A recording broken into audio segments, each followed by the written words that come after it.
So a little while back in the pre-release briefing for Season 2 Reloaded, it was mentioned that we'd see an update to Ricochet with the trademarked soon verbiage. Now, I'd assume that would be something that would come right after Season 2 Reloaded or something like that in that initial window of content, but it seems like it's been pushed back to right around now and also more so in Season 3, as we learned today about the updates to Ricochet's anti-cheat for Modern Warfare 2, Warzone 2, and all of the titles covered by the system. So as we go along, drop your thoughts below on what you think of the prospect of these changes and additional mentioned layers of coverage. If you enjoy the video, you find it at all insightful, do me a favor and drop a like on it. And if you're new to the channel, consider subscribing and stay up to date with all things Modern Warfare 2, Warzone 2, and anything Season 3 related as we gear up for a launch next week. But now let's jump into the updates for Ricochet. So first things first, there are some good changes, but also some things that honestly I'm kind of skeptical on. We'll get to those as we go along, but just know that it's not necessarily all great news. There's some gray area for sure. But first, let's talk about the mitigation tools that have been finally fully addressed. They were hinted at, but I don't think anything was ever officially confirmed if my memory serves me correctly. In the past, we've seen things like cloaking, disarming, and a damage shield introduced to combat cheating. Now, I think the damage shield was the first one of the mitigations that was introduced, dating back to Vanguard's year of support. I remember playing on Rebirth Island and experiencing this firsthand a ton. Basically, you just take no damage from a cheater. They can shoot at you for as long as they want, running out of ammo and everything, but you still won't die.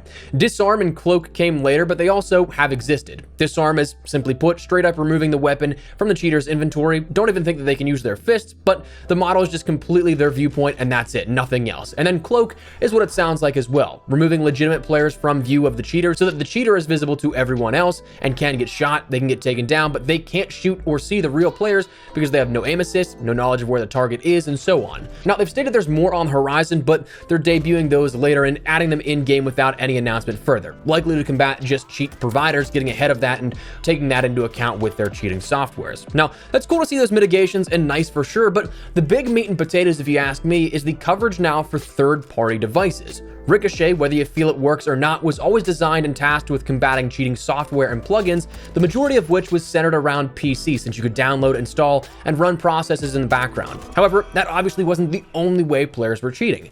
Now, though, there has been third-party hardware device detection deployed, and it seems like this is already live based on the wording that was used in this blog post, but this tests for devices that act as pass-throughs for controllers on PC and consoles, so that players who are detected of using a third-party device will first see a warning about improper devices being used. So not an automatic ban, but continued use of that improper device will lead to further warnings, then deployment of previously mentioned mitigations in-game, and eventually bans overall. So I'm not entirely sure what all bases that covers in terms of external hardware. I don't pay attention to any of that because you're an absolute loser if you cheat in video games, but the big one being thrown out, of course, is things like Acronis. So that's something, if you end up using that, you're not safe anymore through Ricochet and what could end up happening to your account. So that is a big one because it offers a level of certain protection beyond just PC players. And sure, while there's lessened numbers of cheaters on console, they're still cheating no less. And I'm all for getting anything like that out of the game. Don't have to ask me twice, send that update, let's go for it. Now, beyond that, we also learned of a new additional behavior warning and report function, detailed perhaps as individual new categories for reporting, or perhaps lumped in together as one or two, but with subject matter defined for each category. Things like account boosting, game glitching or exploiting, and then things like griefing are now being taken into account with reports as directly reportable topics. So boosting, glitching, exploiting, absolutely get that, and they're pretty easily defined. Good addition there for sure. But griefing, unless defined as and adhered to like CSGO or other games where it's just basically team killing or intentionally throwing matches beyond a shadow of doubt, I feel like this is going to be a new widely abused parameter once introduced.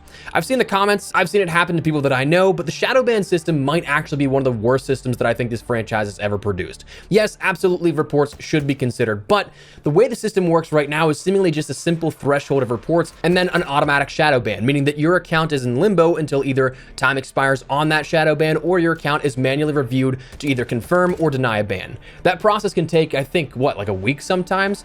All during said time, though, you cannot play or matchmake nearly at all. So all it takes is like a 6-man party or something in MP to spam report you, and you're gone. You can't play for like a week. So with a new parameter in place like griefing, something that can be ambiguous depending on what they're looking at, I don't know that I'm necessarily a fan of this right now, given the current status of the shadow ban system.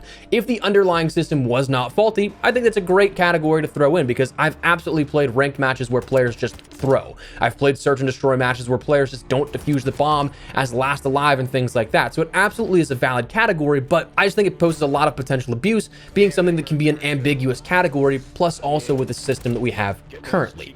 Now, finally, the last thing that was detailed was the replay investigation tool, which was more on the back end than anything else, kind of describing how they end up taking a look at these reports. So I guess providing just a little bit more clarity as to what determines and how the investigation is done for reports and outcomes. But they detailed how matches are stored and gameplay data for ranked in particular at the highest tiers of competition are used for investigation, but it also applies then to MP and Warzone. They didn't really go too much into detail, but I'd be curious to know, just for my own knowledge sake, what that entails, like how the system plays back the gameplays and things like that. Is it like kill cams where it's just input recreation, so the game logs movement and inputs that creates an artificial playback, or is it like a genuine pixel by pixel recreation that paints a more accurate picture? We don't know that, and I don't think we ever will, but it is cool to hear about how that match data is stored. However, thinking about that, it got me thinking a little further what I'd like to personally see. I'd love to see a system similar to CSGO's Overwatch system. This opening up that sort of theater mode style playback for players in the community to end up using.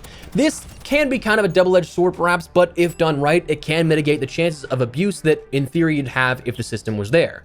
So for those unaware, Overwatch is an in-game replay review system that allows the community to sort of police itself on top of the sort of back-end enforcement teams, just an added level of eyes and hands-on essentially, kind of lending more credibility to the enforcement team, perhaps escalating some things where others may just go by the wayside and kind of be spam reporting that might waste the time of those actually issuing bans.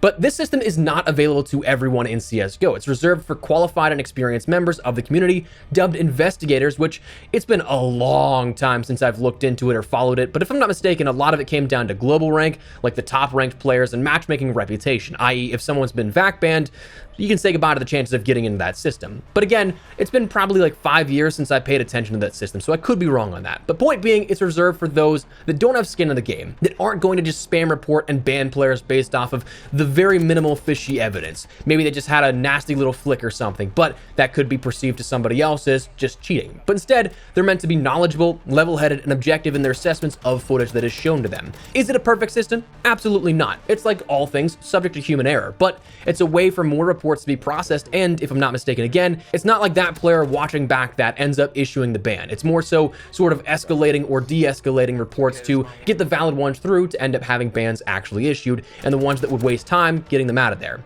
Now, players can either find them clean or confirm with their suspicions on things such as aim assistance, which classifies as aimbot, trigger bots, silent aim, and others, vision assistance like walls, smoke and flash bypasses, external assistance, which categorizes auto b-hops, anti-aim, backtracking, fake lag, and so on, as well as a final category of griefing, which is just intentionally throwing, damaging or killing teammates, deliberately losing matches, and so on. Each of those categories would offer the ability to check insufficient evidence or evident beyond a reasonable doubt.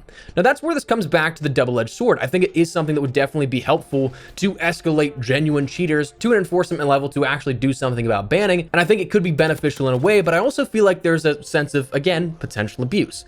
On one hand, it's not like players be able to see the name and immediately attempt to push a ban on, say, a larger streamer that gets spam reported because they don't like them or something, because all players by the CSGO comparable system are designated as the suspect. There's no name, it's entirely anonymous in that sense, but also I really don't want to come off sounding holier than thou or some type of nonsense, but let's remove ourselves objectively from any emotion. There is a lot of people that will immediately jump to, he's cheating. He got a good kill, or he knew I was coming around the corner. He's absolutely cheating. And I'll be totally honest with you, I've said that, I've had that knee-jerk reaction, but when you look at it objectively, if you've played the game at a high level for years on end, you know there's cheating and then there's basic game sense. A lot of the times that's lost in translation and lost in the moment. If you're emotional in game, you're really trying to play for that win, you don't agree with how you died there, there's a million different factors that could go into it. And sure, someone could be cheating, but also, again, they could just have the map knowledge, they could know rotations, they could have callouts or pings from teammates, there could be desync, there could be the matter of just shots registering differently because COD still plays on 20 hertz servers. If I'm a casual observer of someone doing card tricks, the more advanced tricks would literally blow my mind. I'd say that they're air quote cheating, but if I've studied card tricks for years, decades even, I'd likely be able to break down the trick as sleight of hand, visual illusions, whatever the case. The same applies for gaming, pro sports, and so on and so forth. It's easy to dismiss a greatly studied skill set that we we don't understand as cheating. No matter how corny as that sounds applies to gaming, but it is something that actually does happen. So in that sense, it really comes down to how do you process who actually knows what they're looking for in that sense. So it would be tough to end up doing, but honestly, I think it could be a system that could be beneficial. But that's just me going off on a tangent, I guess. A system that I'd love to see that was really cool in CSGO. And honestly, at this point, I'm kind of just like, God, give us anything that works from different games to bolster yourself out. But anyways, that is the update here at this. Again, it seems like some of the stuff is live already. Some maybe not so much, maybe coming for season 3, but it is something we got more information here about this and covering broader topics of what cheating actually is to be enforced within these updates and future. So I'm always interested to hear about this kind of stuff. Maybe you guys are as well, but that said, that's what we're gonna call it. So let me know your thoughts down below. Do you guys like the sound of this update for season 3 and Ricochet? Do you not so much? Do you think Ricochet needs to work better overall? Whatever the case, drop your thoughts down below. But if you enjoyed the video, you found it at all insightful, do me a favor and drop a like on it. And if you're new to the channel, consider subscribing to stay up to date with all things Modern Warfare 2, Warzone 2, and anything season 3 related. Of course, season 3 launching next week, so we have a lot to go over in the next couple of days. So make sure you stick it here on the channel. But for now, thanks so much for watching. My name is Espresso. I'll see you guys later. Take care and peace.